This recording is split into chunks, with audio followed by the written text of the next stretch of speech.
This is the Ben Shear Golf Podcast, where we will be talking science, fitness, and everything golf performance.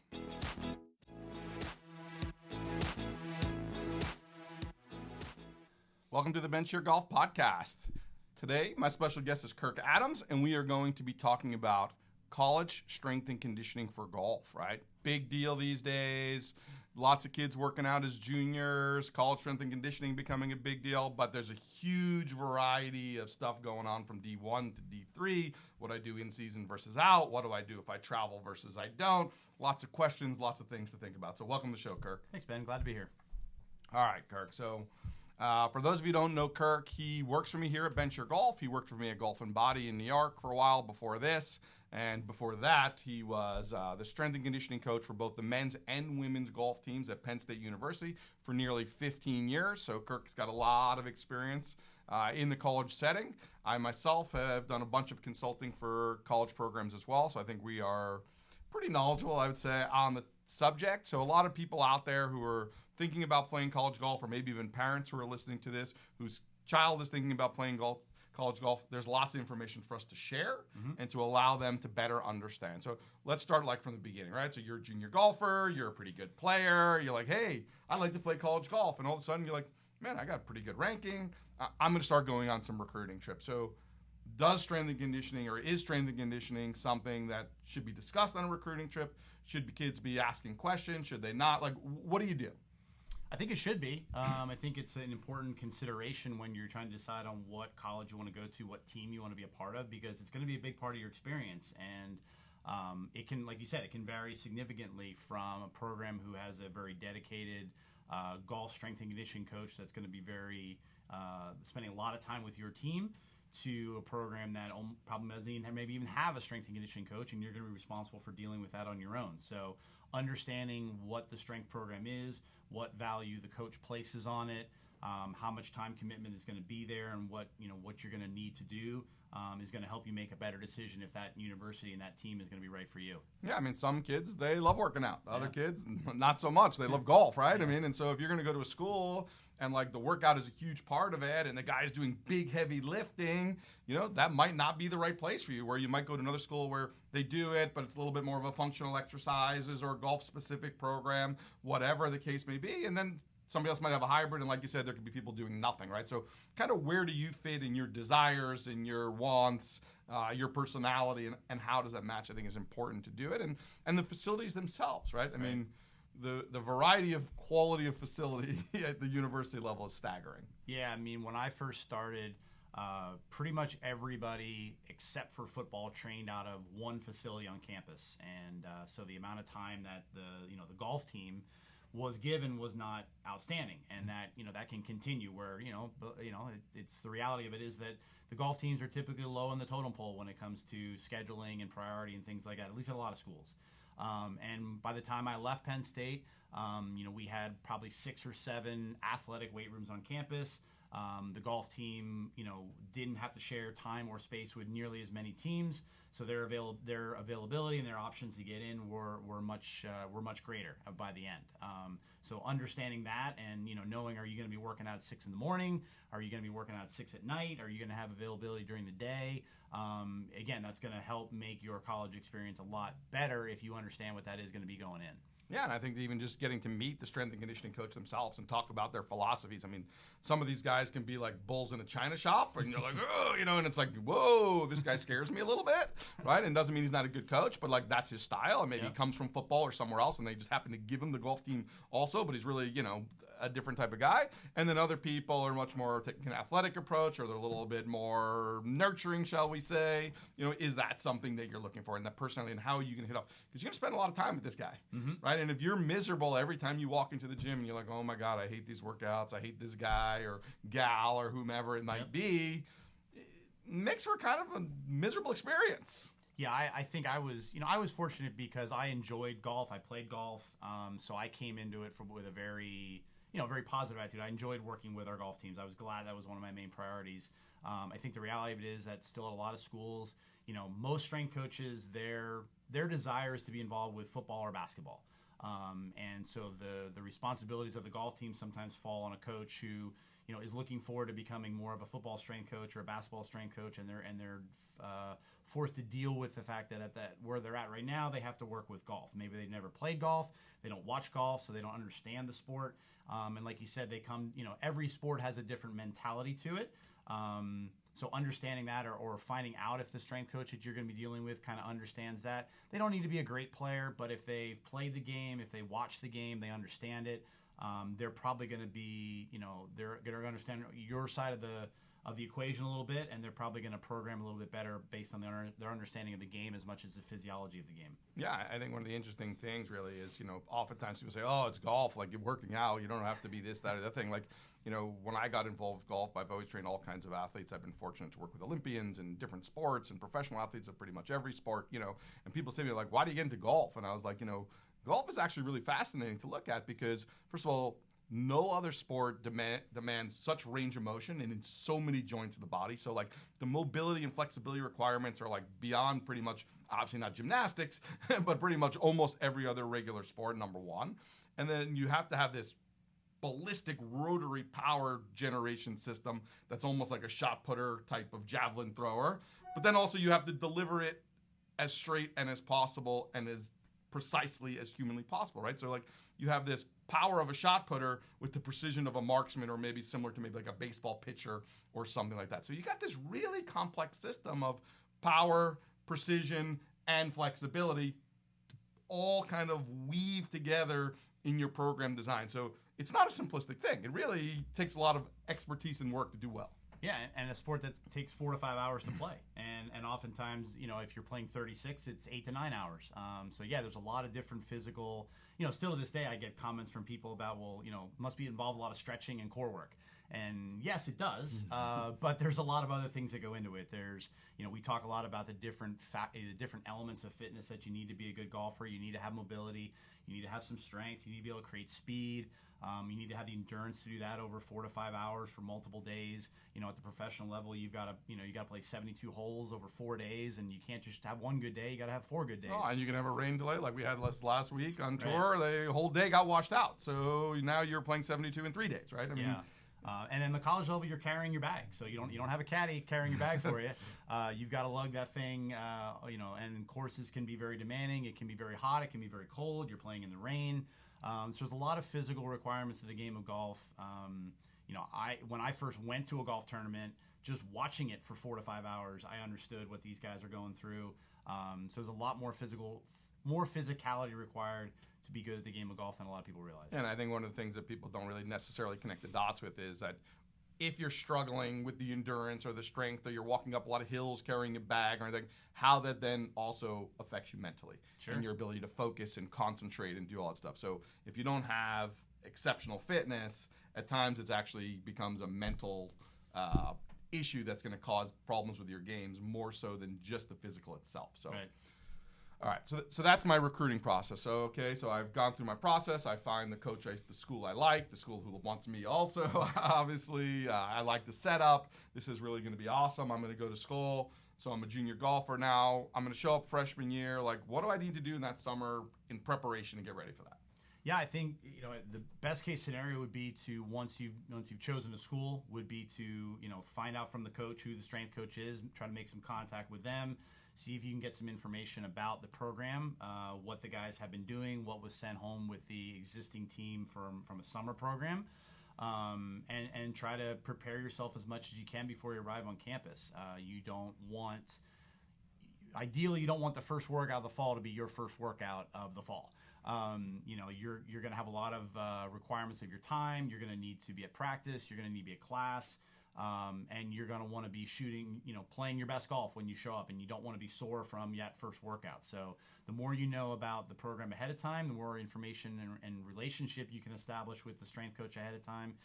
You can come in prepared, hopefully get a little help maybe from a trainer in your area if you're not near the school you're at, and show up on campus, sort of physically as well as golf-wise prepared to be ready to go day one. Because the season is going to be starting when you show up day one, so you want to be as prepared as you can be. Yeah, I think that's all important. And, oftentimes players will see the strength and conditioning coach before they even see the actual coach of the team. And, typically, say the team shows up, they're hopping in for a workout, they haven't had a practice yet due to different NCAA regulations and whatever the case may be, and they get in their workout, maybe they're doing some physical evaluations, testing on the team right out of the gate, say, who's basically coming in shape.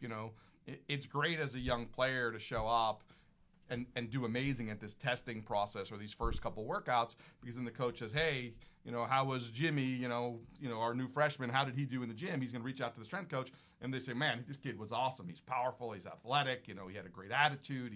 He worked really hard. He's ready to go.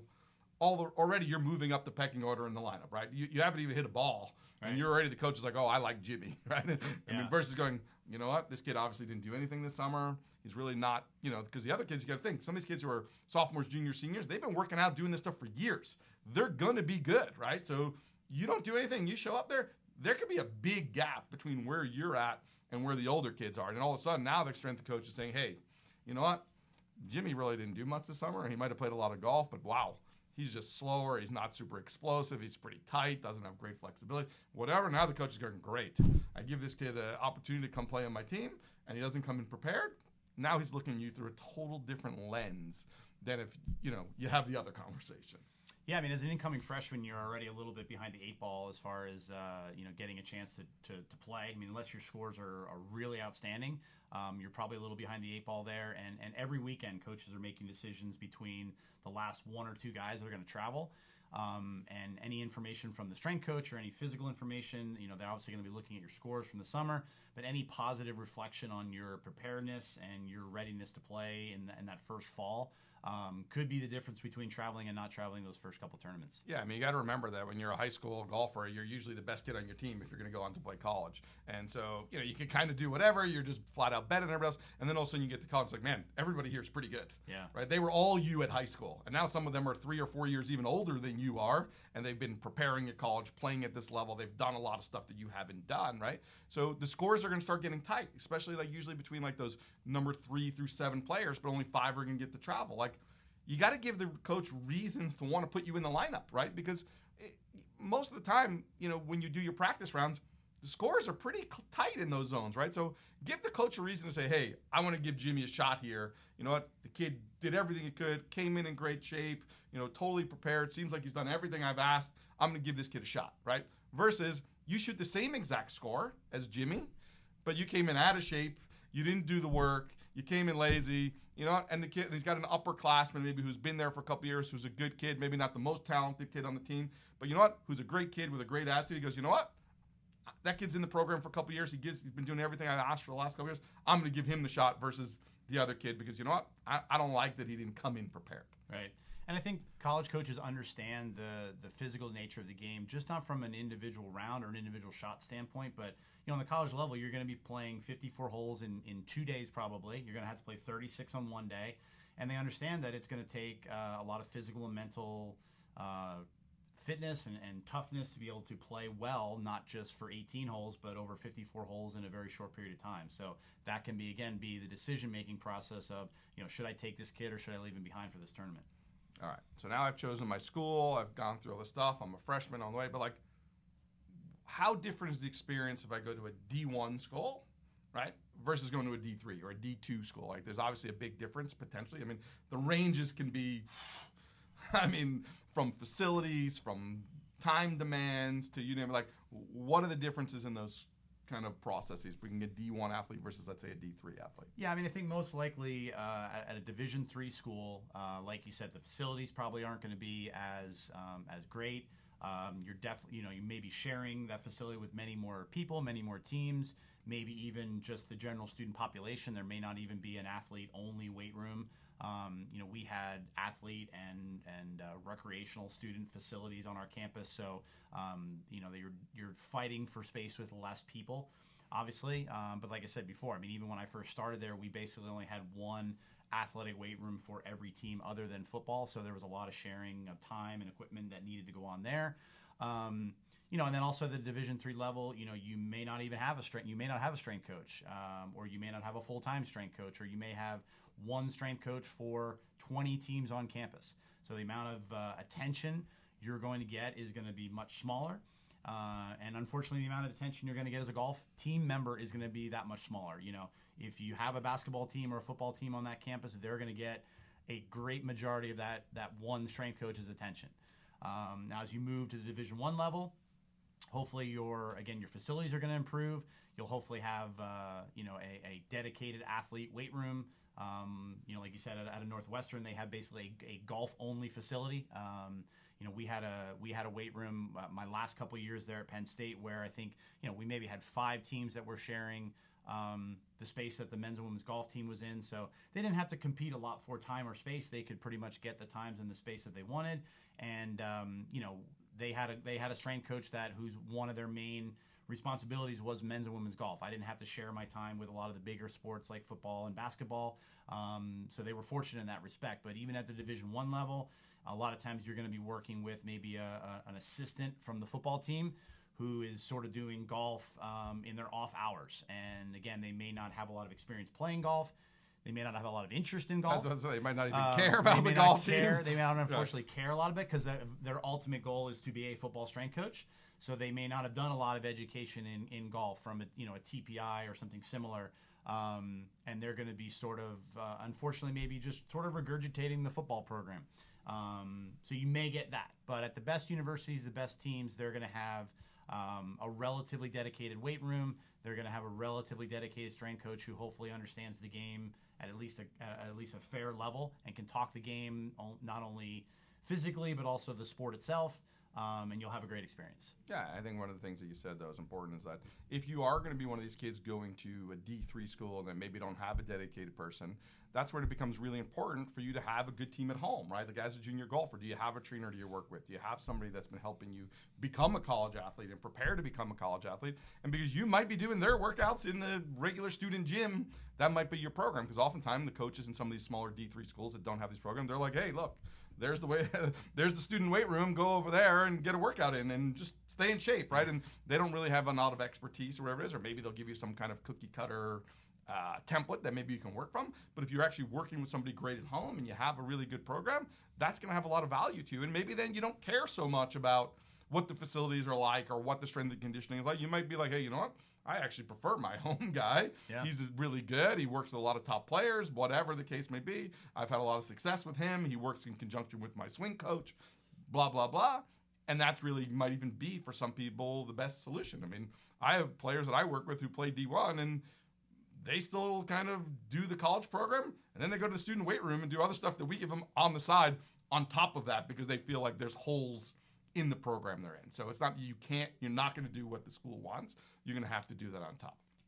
All right, so let's take a little bit break here. When we come back, we're going to start talking about a little bit differences between what we're going to be doing in season as a golfer versus what we're going to be doing in the off season. What do we do if we're traveling with the team, or unfortunately we're one of the players who's fighting to travel with the team, all that kind of stuff. And then at the end, we'll just wrap it up with, hey, the summer's going to come. What do I do there to kind of prepare to be coming back that next season? So we'll be right back. This is Ben Shear Golf Podcast. Hi, I'm Ben Shear, PGA Tour trainer, Golf Digest fitness advisor, and host of The Golfer's Edge on SiriusXM PGA Tour Radio. So when I first saw these sticks, I knew I had to get involved. 3 huge benefits from this type of program. Number 1, it's going to allow us to get our club and our body in positions to have a consistent, efficient, and effective golf swing.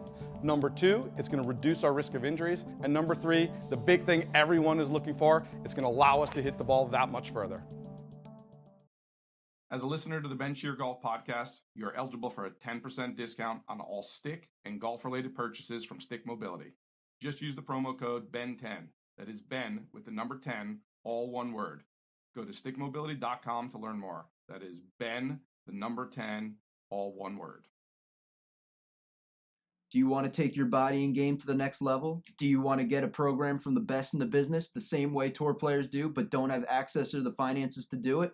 Finally, Ben Shear Golf is offering various online training options for players just like you. Now you too can have access to the best golf fitness has to offer online, and at a price you can afford. For more information, go to our website, www.bensheargolf.com, to learn more. That is www.bensheargolf.com, SHEAR to spell shear. Welcome back. In the beginning here, Kirk and I talked a lot about kind of preparing as a freshman, coming into college to play golf. We talked a bit about the differences between D1 and D2 golf. Now I want to dig a little bit into in-season versus off-season. Obviously, golf's got a kind of weird golf season, the way it works. So let's talk a little bit about how the college golf season works and maybe a little bit of how that affects what you're going to be doing in and out of the gym. Right. Yeah. Golf is a little bit unique in the fact that there is a fall and a spring season. Most college sports are sort of one or the other, or the season kind of runs through the winter, late fall to early spring. College golf, you have a fall season and you have a spring season, and both are equally important. The tournaments count towards the ultimate goal of team and individual success. Generally, championships like conference and national tournaments are in the spring, but those tournaments that are in the fall are just as important and count just as much, and they're going to begin right when you return to campus, so you're going to have to be ready to play. So the workout schedule is going to be different as well. Generally, in general, you're going to work out less in season, and you're going to work out more off season. And that isn't necessarily because that's what is needed, but that's because of the number of hours that the coaches can ask of the student athletes. But you're going to see a very different schedule in season versus off season. Yeah, that's where the quote unquote optional workouts tend to kick in there in the in season, where we have this limited of our 20 hours per week. Oftentimes, coaches will have a program in place for you, and even the strength and conditioning coach will say, hey, I'm available at this time. You do not have to go. It's an optional workout, right? I mean, I would say if you're a young college golfer and you're offered an optional workout, unless you have like a major academic commitment that's a conflict to that, I would strongly recommend you opt in. I think that bodes well for you, and I think that coaches want to see that you're doing anything and everything you can to be the best player that you can and best teammate that you can for the program. So I think it's really important to understand that, right? So basically you have this kind of window, which is a weird window in the middle of the season, which is kind of end of October till the beginning of February-ish, which is your off season, where that's where you're expected to make the majority of your physical gains, get bigger, stronger, faster, more flexible, whatever the case may be that you're working on. And the rest of the year, while we'd like to obviously see you continue to improve, we certainly don't want to see the athletes going backward in that situation. The other part of it is, well, we also have, a challenge when we get an in-season with travel and time, right? I mean, so when we talk about what's going to happen in in-season and off-season, that's a general statement. But there's also a difference between, am I in the starting lineup or am I out of the starting lineup, right? So some people, like typical golf team, might have 10 players on the team, but only 5 of them are traveling and actually going to the events and going to participate in playing tournaments. You could be on the college golf team and never play golf and never even go to one of the events. Yeah. Which is kind of a weird thing for college athletics. Yeah. Like you said, I mean, there are no, you don't travel with subs. You're basically traveling with the guys that are going to play. Maybe there's one extra that they can take along in case someone gets sick or injured or something like that. But for the most part, you're only going to travel with the guys or the girls that are going to be actually playing in that tournament. And like you said, that's often maybe 50% or even less of the total team. So we had people on both teams who they were there for an entire 4 years and maybe didn't play any tournaments or maybe only played 1 or 2 per year, depending on how they were playing. So there's a lot of time spent between the folks that are traveling and the folks that are not, and the expectations that the kids that are still back on campus when there's a tournament, they're going to probably have required workouts, continue the normal schedule of workouts when the rest of the team is traveling, and that can become a challenge to stay mentally sort of engaged and use that as an opportunity to improve and not sort of have a woe is me mentality when you're back on campus and your friends are traveling for a tournament. Yeah, I think there's a couple things to take from that point, right? So I'm going to kind of wind it back for a second here. Is number one is understand that you have this number of hours that are available. Well, if you're not traveling and not playing, you have a lot of extra hours available, right? So you're expected to be practicing and training and all stuff. And, I have this hard conversation very often with young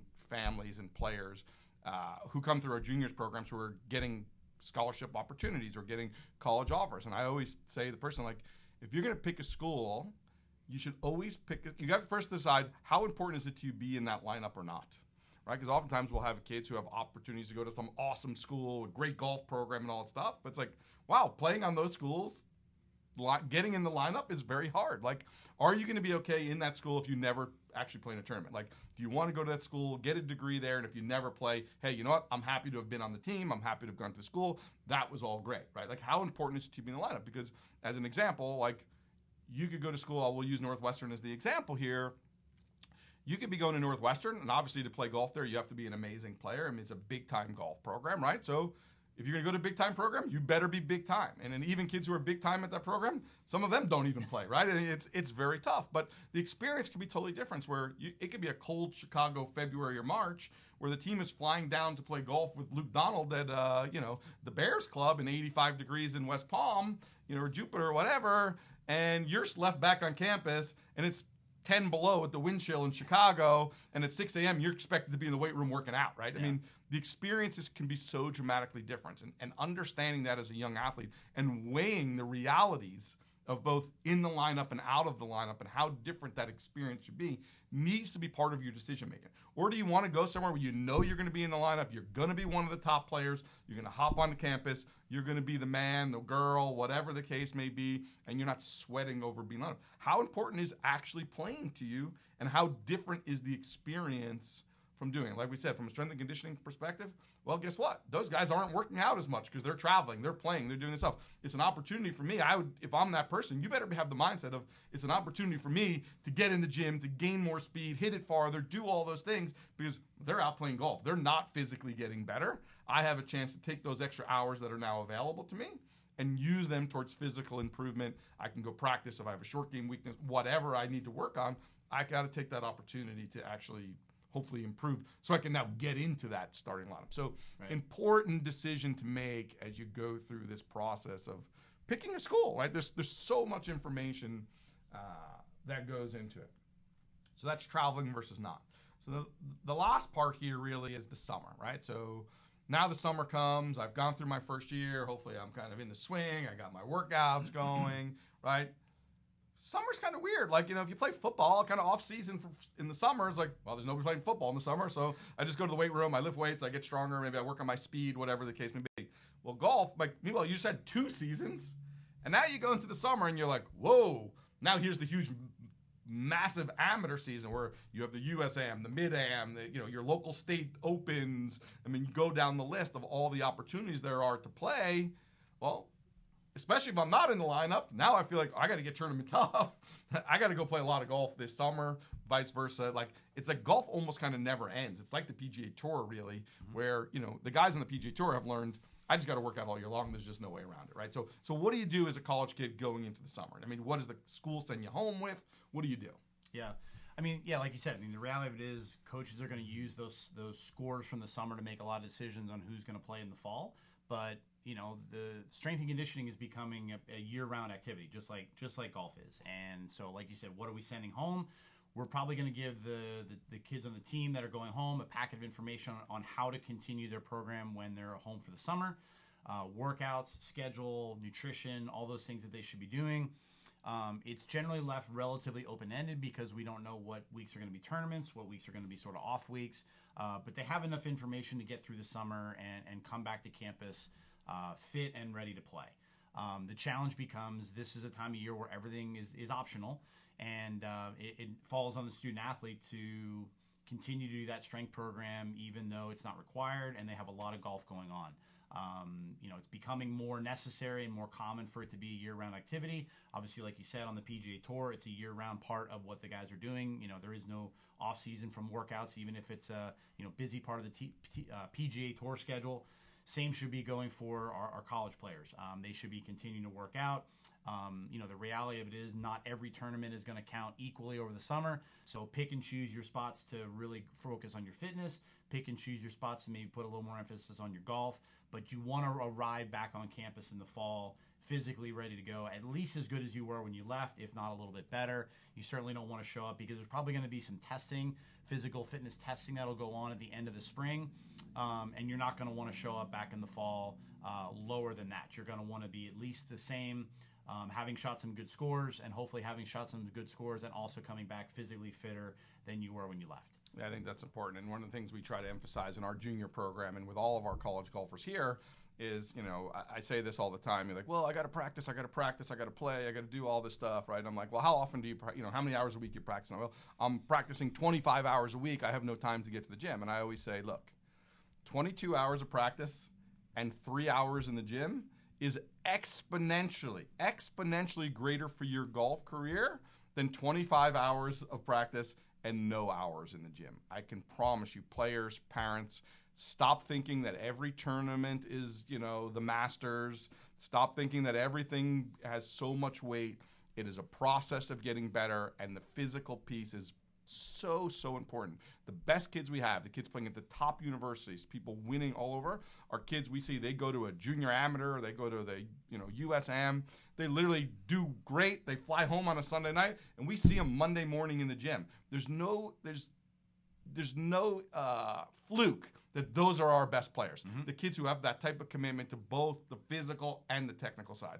I'm by no means saying that golf shouldn't be the majority of your time. I totally get it. I'm talking about in this example, 22-3, right? I mean, it's a pretty good ratio. I mean, better than 7-1 that you're spending your time golfing versus doing your fitness. But you need to make it a priority if you want to get better. And like you said, if you can go shoot some good scores in the summer and come back even more fit than when you left, wow. As a coach, I'm like, man, I'm loving this kid here. Look, they went out, they played well, they obviously were disciplined, they worked hard, they had time management, they did a lot of really important things that allowed them to kind of take their game to the next level. And look, maybe you get lucky. Maybe somebody else who was a little bit above you only played and didn't do their fitness. Maybe this is an opportunity for you to get into that starting lineup if you were one of the people not traveling before. Yeah, for sure. All right. Well, we appreciate everybody listening. We hope this was informative to everyone, that you learned a little bit about the process of college golf. Obviously, it's much more complex and deeper than just this. So if you have specific questions and we can help you in any way, you can either hit myself or Kirk up on social media. We'll be happy to answer any questions you have. We appreciate you guys listening, and we'll catch you next time. Thanks for listening. Please give us a follow on social and check out our website at www.bensheargolf.com for all of our programs and products. Also, be on the lookout for our next episode as we continue to discuss the best of everything golf.